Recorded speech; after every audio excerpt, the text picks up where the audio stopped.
The child appeared like a ghost at the edge of the water. Cole Brennan had been kneeling by the creek for nearly an hour, washing blood from his hands. Not his own blood. Never his own. The kind that came from things a man did when the law was 3 days' ride away and mercy was a luxury no one could afford. He'd told himself it was the last time. He always did. But then the boy spoke. "That's my daddy." Cole's hands stopped mid-scrub.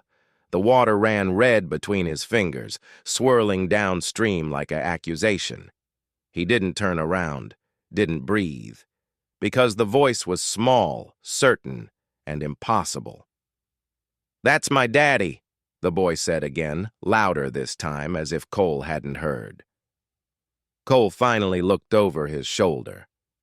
The child couldn't have been more than 3 years old. Barefoot, dirt-streaked face, a threadbare shirt that hung past his knees like a shroud.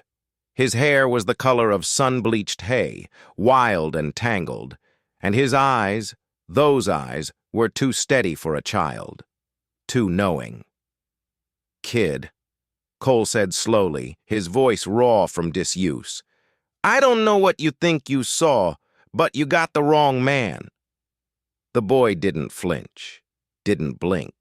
He just stood there, small fists clenched at his sides, staring at Cole like he could see straight through him.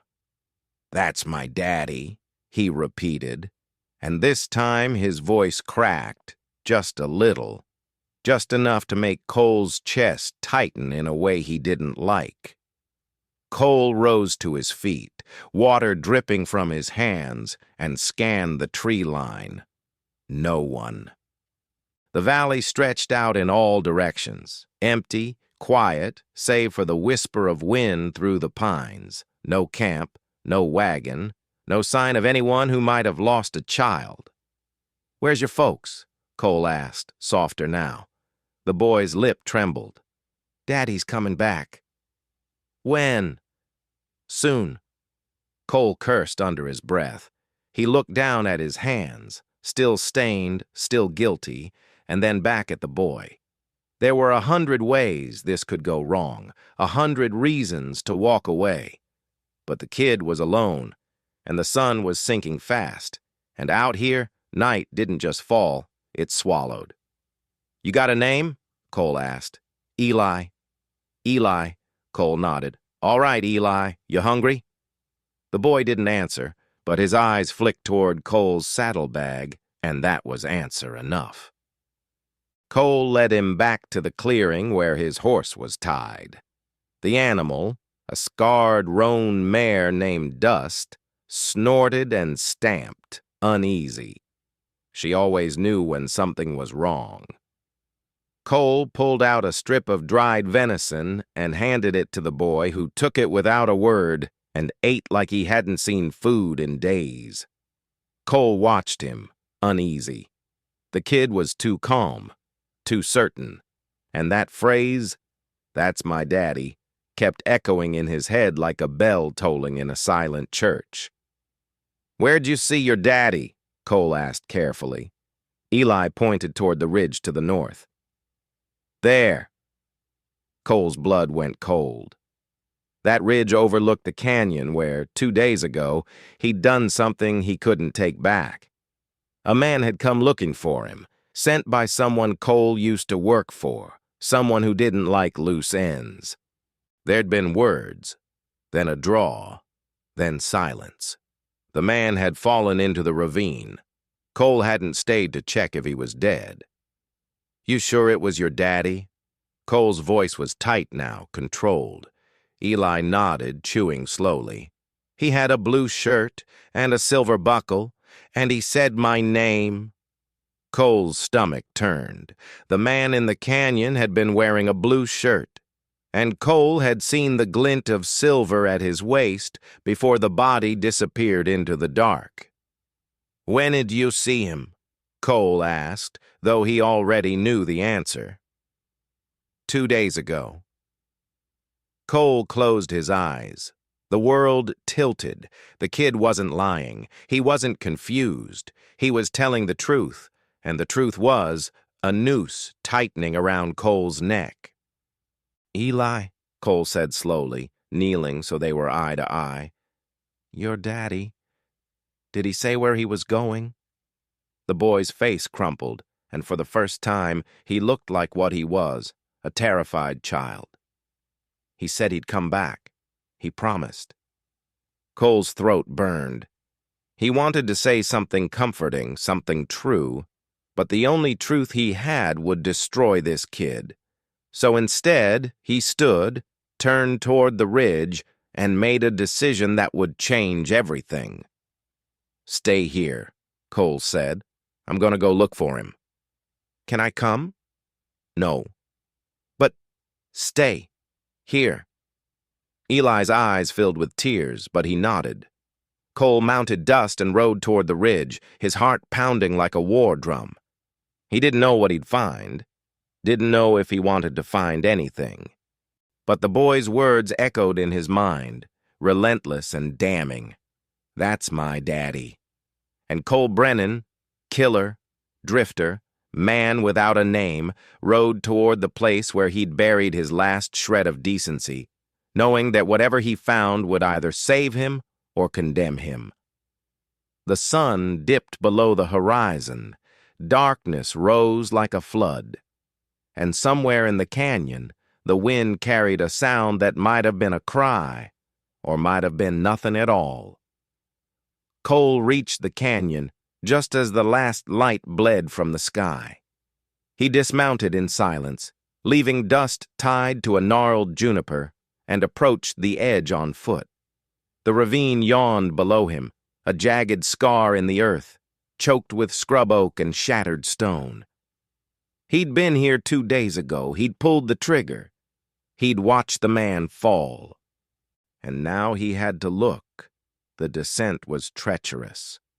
Loose gravel slid beneath his boots, and twice he had to catch himself on brittle branches that snapped like bones. His hands still ached from the creek, but now they ached for a different reason, because he knew what he might find, and he wasn't sure he could live with it. At the bottom, the canyon opened into a shallow bowl, shadowed and still. Cole moved slowly, scanning the ground. Blood, torn fabric, a broken spur, and then he saw the body. It lay half hidden beneath a ledge, crumpled and motionless. Blue shirt, silver buckle. The man's face was turned away, but Cole didn't need to see it. He knew. He knelt beside the body, breath shallow, and reached out. The man's chest rose. Cole jerked back, heart slamming. The man was alive. Barely. His breathing was shallow, wet, rattling. Blood crusted his side where Cole's bullet had torn through. He should have been dead. By every law of nature and justice, he should have been dead. But he wasn't. "God help me," Cole whispered. The man's eyes fluttered open, glassy, fever bright. He stared at Cole without recognition, lips moving soundlessly. "Easy," Cole said, though his voice shook. "Easy. Don't try to talk." But the man did. He choked out a single word, raw and desperate. "Eli!" Cole's world stopped. "You know him?" Cole asked, though the answer was already carved into his chest. The man's hand twitched, reaching for something that wasn't there. "My boy, he's waiting." Cole's throat closed. He looked at the wound. Fatal, no question. Even if he got the man to a town, even if a doctor worked a miracle, the infection had already set in. The man had hours, maybe less, but the boy didn't know that. The boy was waiting, believing. "Listen to me," Cole said, leaning close. "I'm gonna get you out of here." The man's eyes focused, just for a moment, and something like clarity passed through them. "You shot me." Cole froze. "I know your face," the man rasped. "You're Brennan." "Yeah. They sent me to kill you." "I know." The man coughed, blood flecking his lips. "But I didn't want to. I told them I'd take the job. But I wouldn't finish it. Cole stared. Why? Because I got a son. The man's breath hitched. And I didn't want him. Growing up, knowing his father was a killer. The words hit like a fist. Cole sat back on his heels, hands trembling. You should have told me that before you drew. You didn't give me the chance. Silence. The canyon walls seemed to close in, suffocating. What's your name? Cole asked. Carter. Samuel Carter. All right, Samuel, I'm going to carry you out of here. Your boy's waiting. Don't. Samuel's hand closed weakly around Cole's wrist. Don't let him see me like this. He needs to see you. No. Samuel's voice cracked. He needs to remember me the way I was, not dying, not broken. Cole wanted to argue, wanted to say that the boy deserved the truth, deserved the chance to say goodbye. But he looked into Samuel's eyes and saw something worse than fear. He saw a father's love. What do you want me to tell him? Cole asked quietly. Samuel's grip tightened. Tell him, I'm sorry, tell him, I tried to come back. That's not enough. Then lie. Samuel's eyes burned with a fierce fading light. Tell him I loved him. Tell him he's the best thing I ever did. Cole's chest split open. He nodded, unable to speak. And one more thing, Samuel whispered. Take care of him. Just until you find someone who can. I can't. Please. The word hung in the air, fragile and final. Cole looked at the dying man. The man he'd shot. The man who'd come to kill him but couldn't. The man who was a father first and a hired gun second. And he made a choice that would haunt him for the rest of his life. I will, Cole said. Samuel exhaled, something like peace settling over his face. Thank you. Cole stayed with him until the end. It didn't take long. The man's breathing slowed, then stopped, and the canyon fell silent once more. Cole buried him there, beneath the ledge, using stones to mark the grave. No words, no prayer. Just the sound of rock on rock and the weight of a promise he didn't know how to keep. When he climbed back up to the ridge, the stars were out. Dust waited, patient and unmoving. And somewhere below, in the clearing by the creek, a boy named Eli sat alone, believing his father was coming home. Cole mounted his horse and rode back into the dark, carrying the weight of 2 men's sins and 1 boy's hope. Eli was asleep when Cole returned. The boy had curled up near the dying fire, one small fist clutched around the strip of venison Cole had given him. His face was streaked with dirt and tears, and in the firelight he looked impossibly fragile, like something the world could break without even trying. Cole dismounted quietly, careful not to wake him. He stood there for a long moment, staring at the child, trying to figure out what the hell he was supposed to do now. He'd made a promise to a dying man, but promises were easy in the moment. Living with them was something else. He knelt by the fire and added a few sticks, watching the flames catch and flare. The warmth felt wrong. Everything felt wrong. Did you find him? Cole's head snapped up. Eli was awake, eyes wide and hopeful in the dark. Yeah, Cole said quietly. I found him. Where is he? Cole's throat tightened. He thought of Samuel's words. Tell him I loved him. Tell him he's the best thing I ever did. He's not coming back, Eli. The boy's face crumpled. But he promised. I know. He said he'd come back. I know he did. Cole's voice cracked. But sometimes, people can't keep their promises, even when they want to. Eli shook his head, tears streaming. No, no, he's coming. He has to. Cole reached out, hesitated, then gently placed a hand on the boy's shoulder. Your daddy loved you, Eli, more than anything. And the last thing he said was your name. The boy sobbed, small and broken, and Cole pulled him close without thinking. Eli clung to him, shaking, and Cole held him the way no one had ever held him when he was small and scared and alone. I'm sorry, Cole whispered. I'm so sorry. They stayed like that until the fire burned low and Eli's sobs faded into exhausted silence. The boy fell asleep against Cole's chest and Cole didn't move, didn't dare. He'd killed the boy's father, and now he was all the boy had. The irony wasn't lost on him. The riders came at dawn. Cole heard them before he saw them. Hoofbeats, slow and deliberate, echoing across the valley. He woke instantly, hand going to his gun, and gently lowered Eli to the ground. Stay down, he whispered. Eli blinked, confused and scared. What's quiet? Cole moved to the edge of the clearing, eyes scanning the ridge. 3 riders, maybe 4. Too far to see faces, but close enough to know they were coming for him.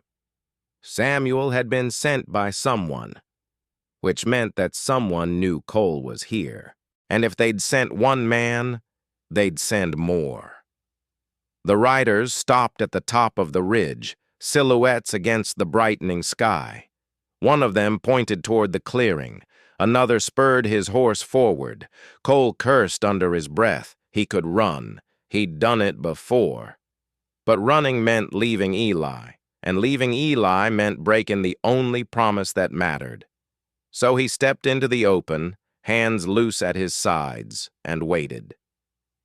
The lead rider descended slowly, eyes locked on Cole. He was older, gray-bearded, with a marshal's badge pinned to his chest. Behind him, 2 younger men flanked out, rifles resting across their saddles. The marshal stopped 10 feet away and studied Cole with cold, calculating eyes. Cole Brennan, he said, not a question. Depends who's asking, Cole replied. Name's Marshal Garrett. I'm looking for a man named Samuel Carter. You seen him? Cole's heart pounded, but his face stayed blank. Can't say I have. Garrett's gaze flicked to the fire, to Eli, then back to Cole. That his boy? Don't know. Found him wandering. Funny, because Samuel Carter was last seen heading into this valley 2 days ago, and you were seen here same time. Lot of people pass through. Not a lot of people bury bodies in the canyon. Cole's blood turned to ice. Garrett smiled, slow and predatory. Yeah, the marshal said.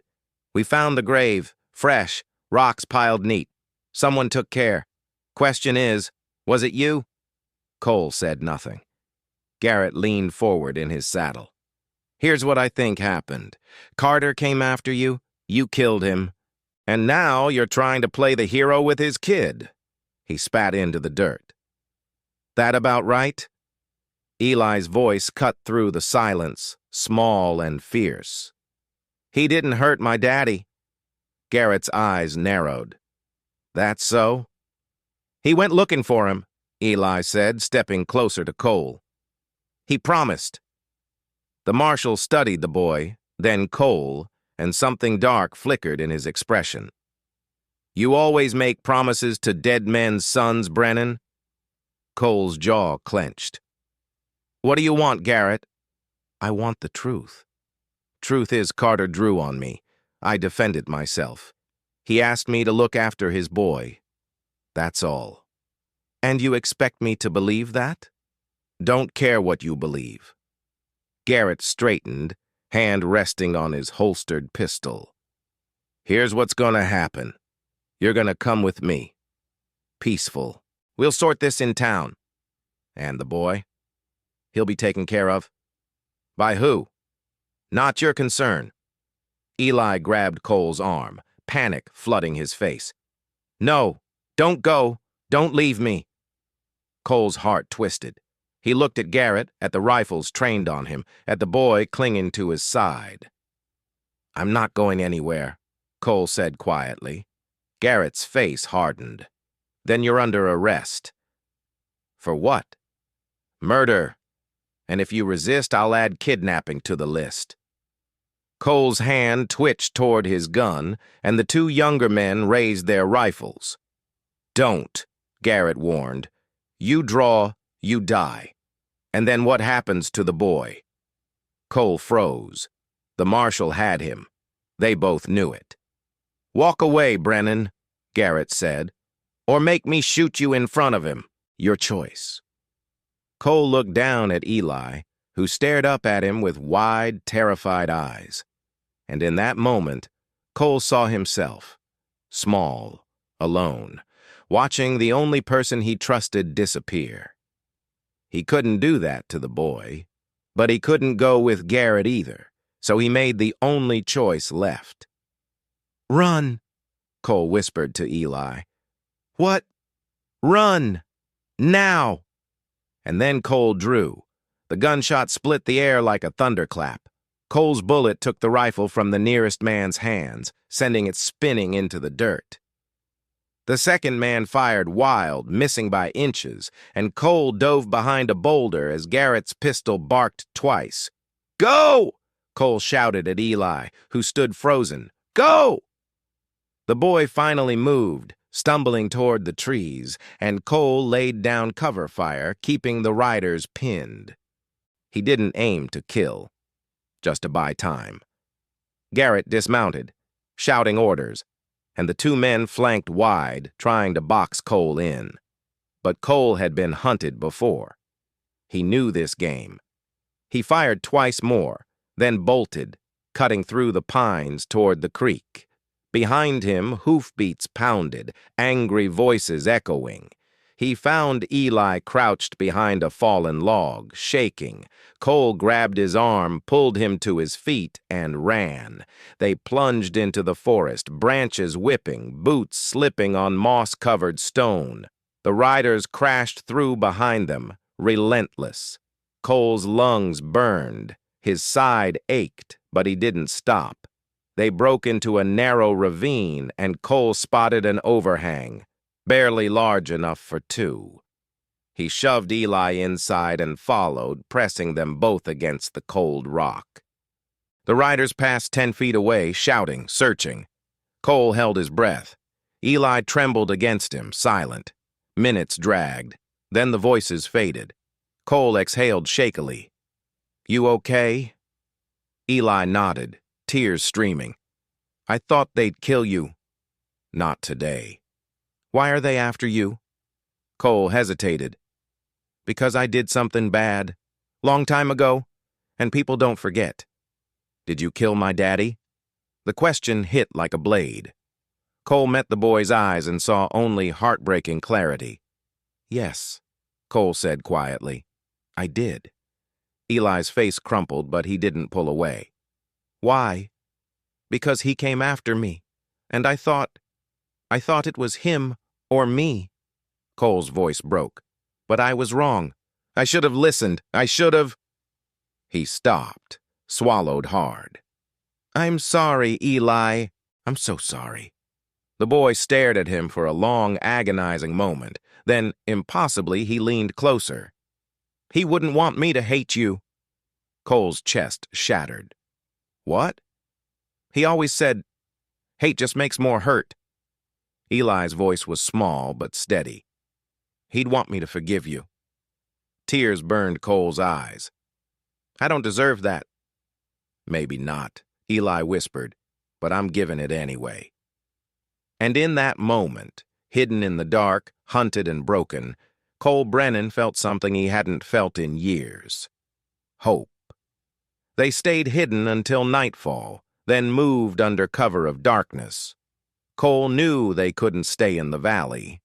Garrett would come back with more men, and next time, there'd be no escape. So he led Eli west, toward the borderlands, where the law was thin and memories were short. They traveled for 3 days, stopping only when Eli couldn't walk anymore. Cole hunted, built fires, and told stories, stupid ones, about nothing important, just to hear the boy laugh. And slowly, impossibly, something shifted. Eli stopped flinching when Cole moved. He started asking questions, and one night, as they sat by the fire, he crawled into Cole's lap and fell asleep. Cole held him, heart full and breaking, and whispered a promise into the dark. "I'll keep you safe. I swear it." They reached the town of Redemption on the 4th day.